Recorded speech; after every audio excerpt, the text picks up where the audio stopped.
You don't need an acre of land to build a food-producing system. You just need to stop thinking like a gardener and start thinking like a designer. Most home gardens are just collections of plants, but a system is a closed loop that feeds your family even when the grocery store can't. Today, I'm going to show you the exact sequence to turn whatever space you have, no matter how small, into a functioning, calorie-producing asset. Because the truth is, most people start the same way. They pick up a few seedlings at the garden center, find an open patch of ground, and plant whatever looks good on the label. It feels like progress until July hits. That's when you realize you have more zucchini than you can give away. Your lettuce is bitter, and you've spent $100 to grow about $12 worth of actual food. We've all been there. But a backyard full of plants is not the same thing as a backyard food system, and that's exactly why I made this video, to show you how to close that gap. Before we go any further, I want to ask you something. If your backyard disappeared tomorrow, if you could no longer grow anything, how long would your family actually notice the difference? A week? A few days? That question isn't meant to discourage you. It's meant to show you where you stand right now so we can start building something that genuinely matters. What follows is a real sequence. Not a list of tips, but a step-by-step guide to building a functioning food system. Even if you're working with a tight budget or a space most people would say is not enough. The first step, and honestly the most important shift, is to stop designing around plants and start designing around function. This is the first shift, and it changes everything that comes after it. Most backyard gardens are organized around what the person wanted to grow. A tomato here, some herbs there, maybe a zucchini because it seemed easy. That is hobby logic, and there is nothing wrong with it, unless what you actually want is food security. System logic asks a different question first. What does this backyard need to do? A productive backyard food system has three functional jobs: produce calories, produce nutrition, produce food that can be stored or preserved past the harvest window. Here is what most home gardens are actually doing. Almost everything growing falls into that second job, nutrition. Salad greens, tomatoes, peppers, cucumbers. Useful, yes. But none of it calorie-dense enough to make a meaningful difference if the grocery store became unreliable for even 2 weeks. So before you plant a single thing this season, ask yourself honestly, does this backyard have anything that actually feeds a family, or does it just supplement one? That question alone changes how you plan everything else. Now, the second phase of this is something most people ignore, but it's where you win or lose before you even start: building the soil. This is where most people lose before they even start, and they never know it. Plants do not eat soil. They eat what lives in soil, specifically the microbial activity that breaks organic matter down into nutrients a plant can use. A garden planted in poor, lifeless ground will produce, but it will produce a fraction of what the same space could yield with living biology underneath it. Same seeds, same sunlight, completely different result. The simplest starting point requires 3 things: compost, biological activity, and consistency. And you do not need a large compost operation to see results. A single 5-gallon bucket of finished compost worked into a 4x8 raised bed makes a measurable difference in first-year yield. You can actually smell the difference. Good soil doesn't smell like dirt. It smells like life, rich, dark, and earthy. That is the small version. It works. Start there. If you have more space and material to work with, a 2-bin compost system using kitchen scraps and yard waste will feed your beds continuously within 6 to 8 months. Our organic material breaks down, bacteria and fungi process it, and you end up with a slow-release fertility system that costs almost nothing to maintain year after year. One question worth leaving in the comments right now: what is your soil situation? Native ground, raised beds, or containers? That changes the approach considerably, and I want to know where most of you are starting from. Step 3 is where we get tactical. Choose every crop by what job it does, not just by what you like. Before anything goes in the ground, divide your crop selection into 3 categories. The first is caloric foundation crops: potatoes, winter squash, dry beans, sweet corn if the space allows. These are the crops that actually feed people when things get tight.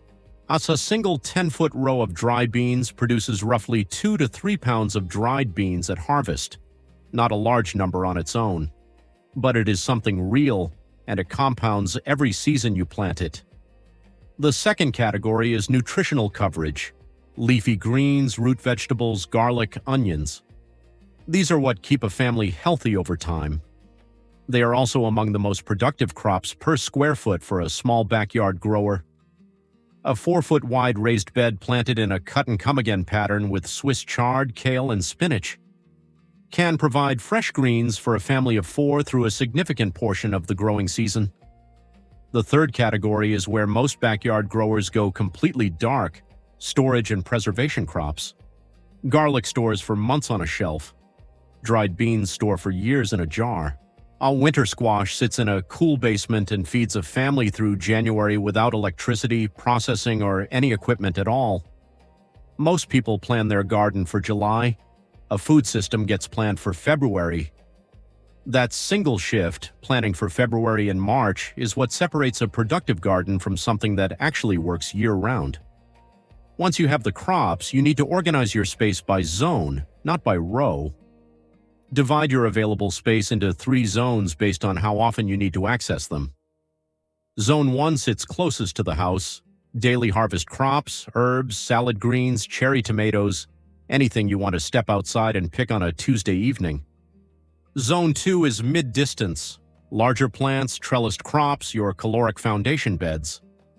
Zone 3 is the far edge: perennials, fruit trees, berry bushes, anything that takes years to establish but then produces for decades with little intervention.